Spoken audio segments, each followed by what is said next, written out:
The Polynian line is dominated by almost entirely female characters, and the male characters that are there are also pretty feminine as well. Since we still haven't gotten that big husky guy that I've only seen as prototypes online, it's nice to finally have something like this. Today we are finally taking a look at Polynian number 17, Piece Clay, male type version, Regnart. That's quite a mouthful. I went through some of the lore on his box, and I don't know, this one seems to have more descriptors on his box than any other figure.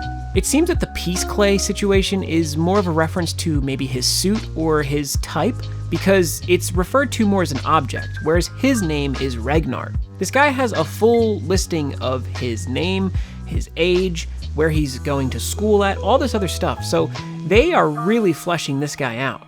And it's really exciting because obviously enough, we can draw immediate comparisons to Mega Man. I was excited to see this one as soon as it got announced, and now that they're doing a female version of it as well, that's even better. But man oh man, am I happy to finally have a proper dude among the Polynians.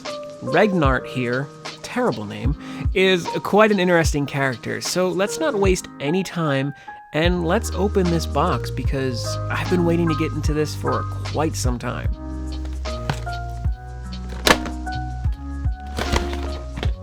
Regnart here comes in 2 blisters, of which most of his stuff is, of course, with him on the one side.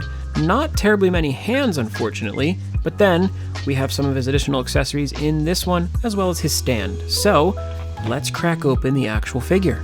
We've all heard the meme of something is just built different, and I will say that absolutely about our boy Regnart here.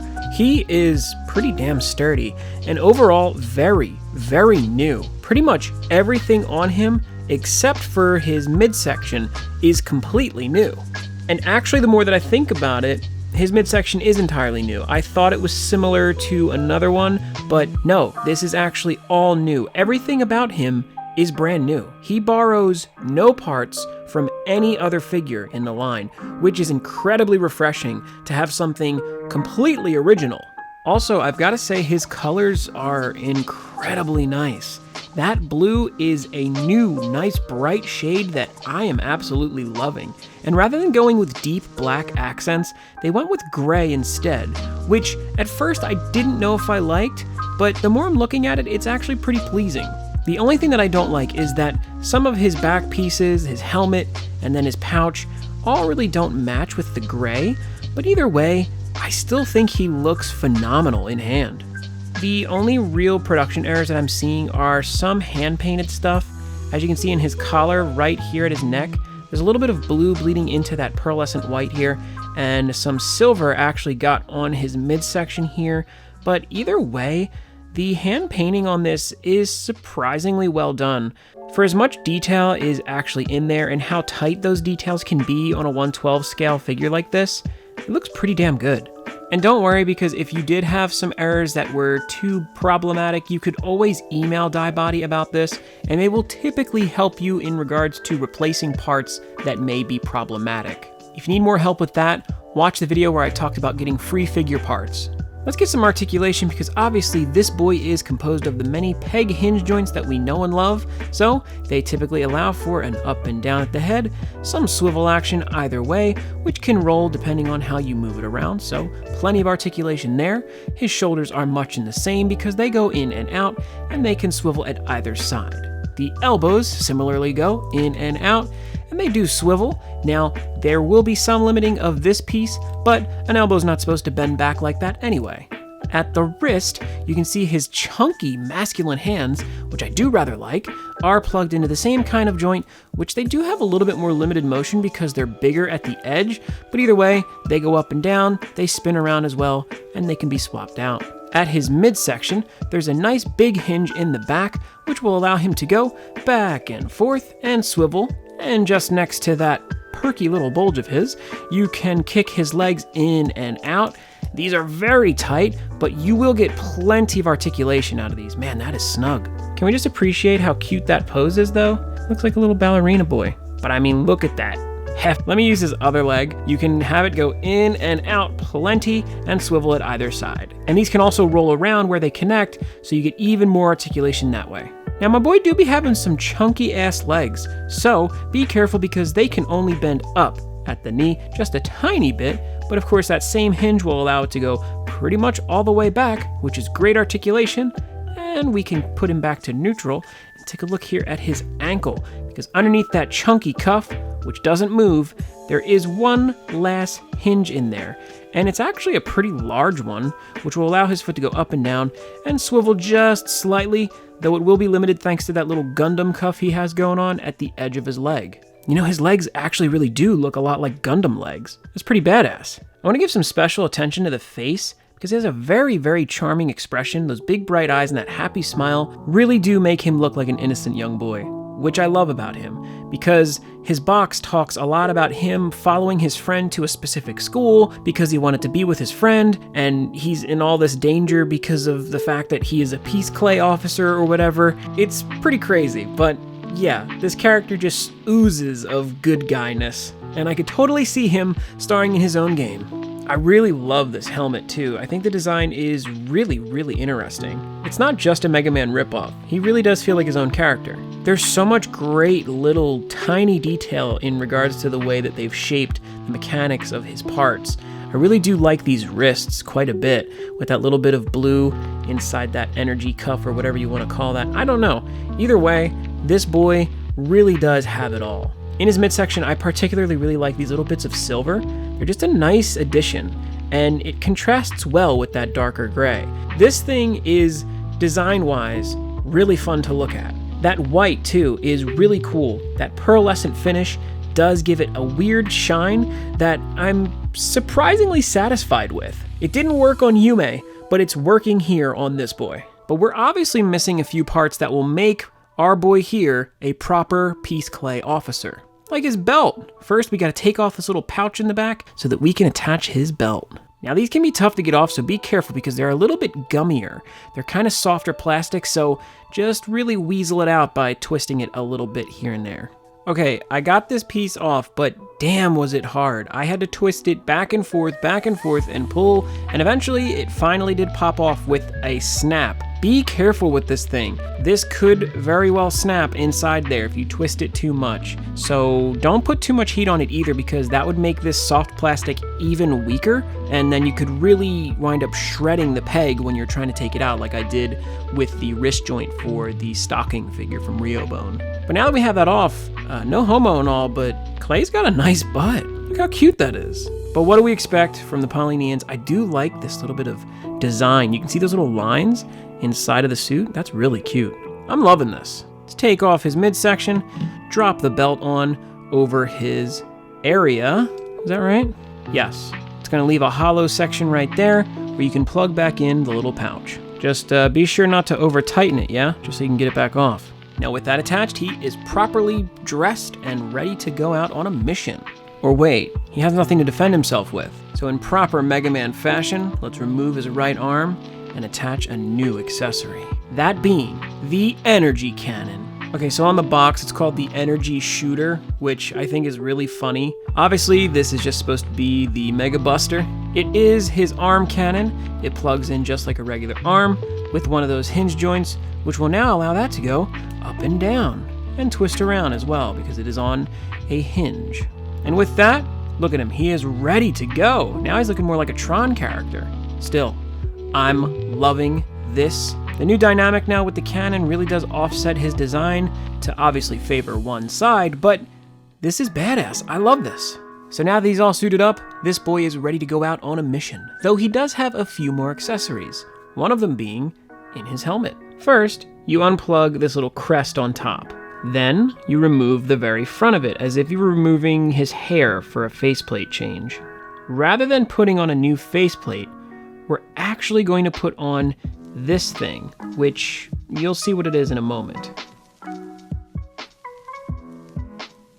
So there's a small tab in front of it that actually plugs into the lid of the helmet, which makes this visor hang on pretty nicely once everything's clicked together. And this is exactly what it is, just a tactical visor to put him in a more combat mode. You can't see his eyes through it, and that is meant to be that way because it basically takes the place of a faceplate. I think this is super cool. It's a really interesting way to make the helmet a little bit more dynamic, but you could just as easily take it off and give him one of his charming faceplates again. So let's do that. So in addition to his happy face, he comes with this open mouth, somewhat more intense face. You can't really see his eyebrows, unfortunately, because of the helmet, but I assure you, this is meant to be a bit more of a combat face, I suppose. With his mouth open like that, I can only imagine that he would make this face when jumping. Little reference there for you Mega Man fans. But no, to be honest, I feel like an open mouth faceplate was an absolute must with something like this. And look, see, I told you, his eyebrows are furrowed. You just can't see them. The final faceplate is this closed eye, blushing face, open mouth smile, which is incredibly charming. I think this is a funny one to end it with in regards to alternate faces, but it is a nice range of emotions, from happy to incredibly happy to angry combat face. So I like this, though I will say looking at it more, it's making me think that maybe my helmet is a bit lopsided.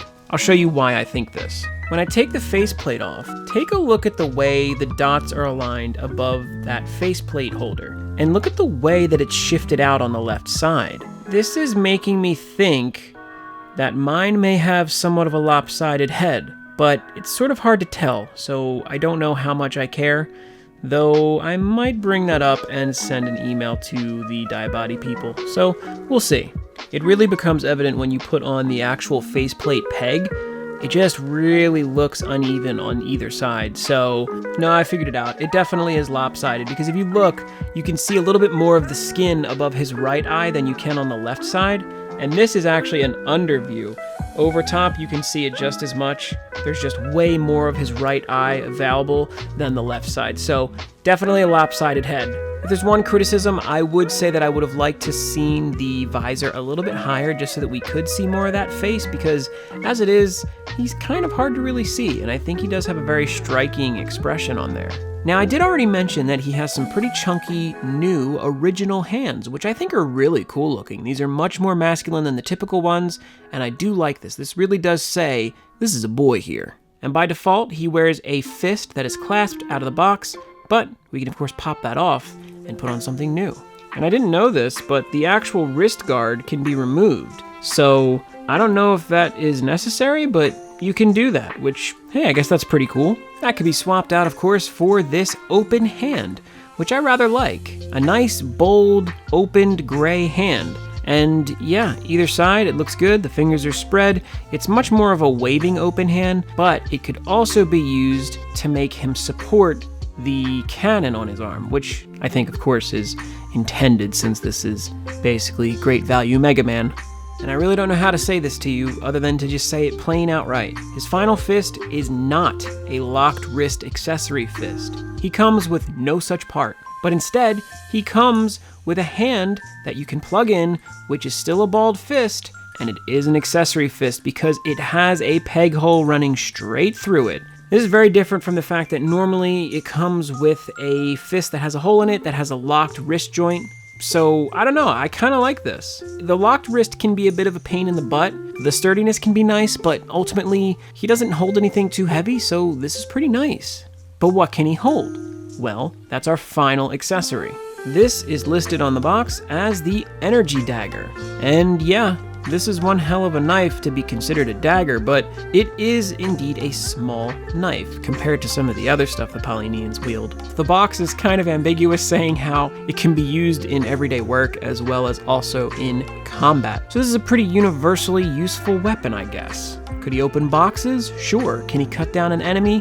Probably, because this thing looks pretty big. I do love that blue edge. It really shines just enough to the point where it gives a sharpness to the weapon, which is really cool. I'm surprised at how good that comes off on camera, because it looks dull here, but then when you twist it, shing, it has a bit of a shine there. This is really interesting. It also has a peg here on the side. That would allow this to plug into one of the pouches on either his belt, maybe even on his leg, or to his back if he really wanted to, I guess. Or yeah, right here on his back of his belt. That would be pretty cool. You could also just plug it into his hand because it is a peg. We'll jam that in there better for posing, but yeah, he holds it no problem. It's a nice light accessory, and you can really cut up something with it. Oh wait, I lied. The The last accessory is actually the hexagonal base. This comes with every Polynian.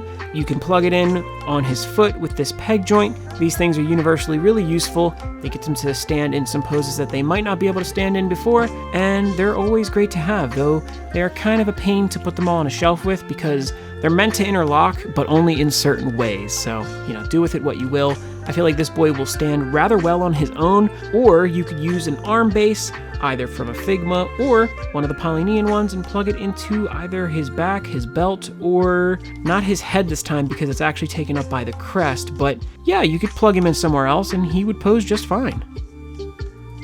So then, let's talk about our boy Regnart here, otherwise known as Clay, or otherwise known as Megaboy. I'm going to tell you right off the bat, I love this figure. This has been the most fun one of these figures has been in quite some time. While I do appreciate all the fan service of the other characters, and don't get me wrong, I don't want that to stop, it does become a little bit repetitive at times, so getting something that's a bit more boyish, a bit more fun, a bit more actiony is a nice change of pace. I don't fully understand how Clay fits into the Polynian universe, but along with the other military-styled robots, this would go side by side really well with those characters. Nothing about this feels like it's forcing anything. Design-wise, this thing hits it out of the park, and even further. On the box it says he's from the moon, so that's even cooler. I don't think it means like the moon of Earth though, so don't get too excited. Clay here is an absolute blast to play with. He doesn't come with much, but what he comes with is substantive. I mean that in a way of, yes, he only comes with an arm cannon and a blade and like 2 pairs of hands, but it's really cool stuff to have for the Polynian. Having these more masculine hands is really cool, and I really like them. I wish they would have given us a few more, but for what it's worth, these work perfectly in the use cases you'll need them for. The knife is an awesome addition too. It gives him a melee weapon, in addition to that awesome arm cannon, but he could just as easily hold one of the guns that one of the other characters comes with. The faceplates are good too. I will say I wish the helmet let us see them a little bit better, and the visor, while it is cool, is kind of pointless because I feel like I'd rather see his face than the visor.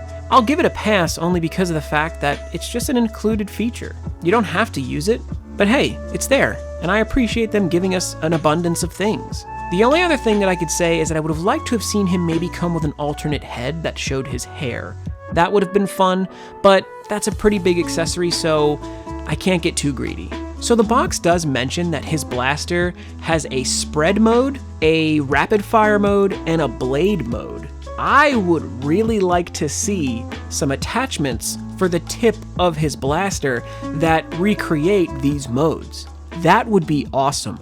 I absolutely see a future in Polynian fleshing out the more military style parts of some of these characters. Instead of just going with all the cutesy stuff, I think it would be fun for them to flesh out the more sci-fi side of this. But I have babbled on long enough. I am finally going to grade our boy Polynian Piece Clay Type Male Regnart, however you want to call him, a solid 10 out of 10. This figure can do no wrong in my eyes. It has some production errors, but those do not take away from this being one of the coolest, most original, and fun designs that we've gotten from Daibadi in quite some time.